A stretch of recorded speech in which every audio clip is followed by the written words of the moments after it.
CPM-ന് അടുത്ത വലിയ കുരുക്ക്. ആലപ്പുഴയിലെ CPM കോൺഗ്രസ് സംഘർഷം 10 CPM-കാർക്കെതിരെ കേസ്. ആലപ്പുഴ വളഞ്ഞ വഴിയിൽ UDF-ന്റെ തെരുവ് നാടക സംഘത്തിന് നേരെയുണ്ടായ ആക്രമണത്തിൽ അമ്പലപ്പുഴ വടക്ക് പഞ്ചായത്ത് പ്രസിഡന്റ് അടക്കം 10 CPM പ്രവർത്തകർക്കെതിരെ കേസെടുത്തു. നാടകത്തിൽ മുഖ്യമന്ത്രിക്കും മകൾക്കുമെതിരെ പരാമർശമുണ്ടെന്ന് ആരോപിച്ചായിരുന്നു ആക്രമണം. സംഘർഷത്തിന് പിന്നാലെ പുലർച്ചെ ആലപ്പുഴ വട്ടപ്പള്ളിയിൽ KC വേണുഗോപാലന്റെ ഫ്ലക്സും പോസ്റ്ററുകളും വ്യാപകമായി നശിപ്പിച്ചു. പോലീസ് സംരക്ഷണയിൽ വളഞ്ഞ വഴിയിൽ തെരുവ് നാടകം നടക്കുമ്പോഴാണ് CPM പ്രവർത്തകരുടെ ആക്രമണം. പാഞ്ഞെടുത്ത CPM പ്രവർത്തകർ പിന്നാലെ അഭിനേതാക്കൾ അടക്കമുള്ളവരെ കയ്യേറ്റം ചെയ്തു.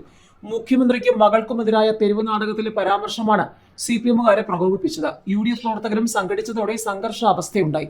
പോലീസ് ലാത്തി വീശിയതോടെ സംഘർഷം മയഞ്ഞു. നാടക പ്രവർത്തകരെ മർദ്ദിച്ചെന്ന പരാതിയിൽ 10 CPM പ്രവർത്തകർക്കെതിരെ കേസെടുത്തു. അമ്പലപ്പുഴ വടക്ക് പഞ്ചായത്ത് പ്രസിഡന്റ് S. ഹാരിസ്, പഞ്ചായത്ത് അംഗം Prajith Karikkal, CPM local secretary Dileesh തുടങ്ങി 10 പേർക്കെതിരെയാണ് കേസ്.